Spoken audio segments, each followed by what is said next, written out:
Welcome inside the Reese's Senior Bowl film room, where we're going to begin the 2016 season by introducing you to some basic football terminology, but also give you a glimpse of the offensive and defensive philosophies that you're going to see throughout this upcoming year. So welcome to the Reese's Senior Bowl game board, and today we're talking about offensive personnel groupings. And in order for an offensive coordinator or head coach to understand how he's going to call his plays, he has to assemble his personnel. And there's really three different categories of offensive personnel.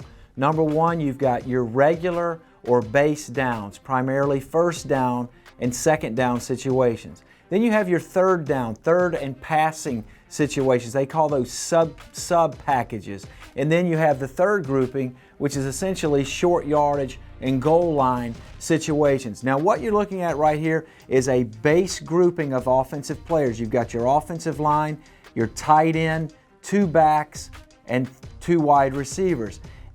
In NFL parlance, this is called 21 personnel. Two backs, one tight end.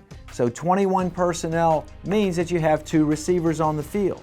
The other way that they'll play base personnel is they bring a second tight end in for the fullback who leaves the field, and they call this 12 personnel. One back, two tight ends. Those are both base down situations. If we get to third down and now we're trying to convert for a first down, we might bring a third receiver into the mix. The second tight end would leave, and now they call this 11 personnel. One back, one tight end equals three receivers. Another grouping would be a fourth receiver coming on the field in place of the tight end. And what would you think that's called?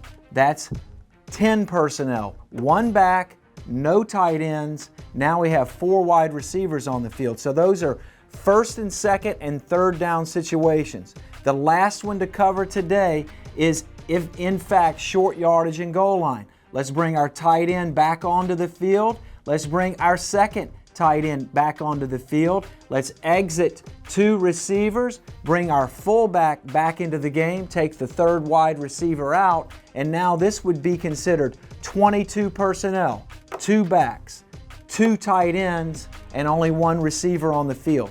The final grouping that we might utilize is taking off that final receiver, bringing in a third tight end, and now this would be 23, or two backs, three tight end athletes. This would be used for short yardage and goal line.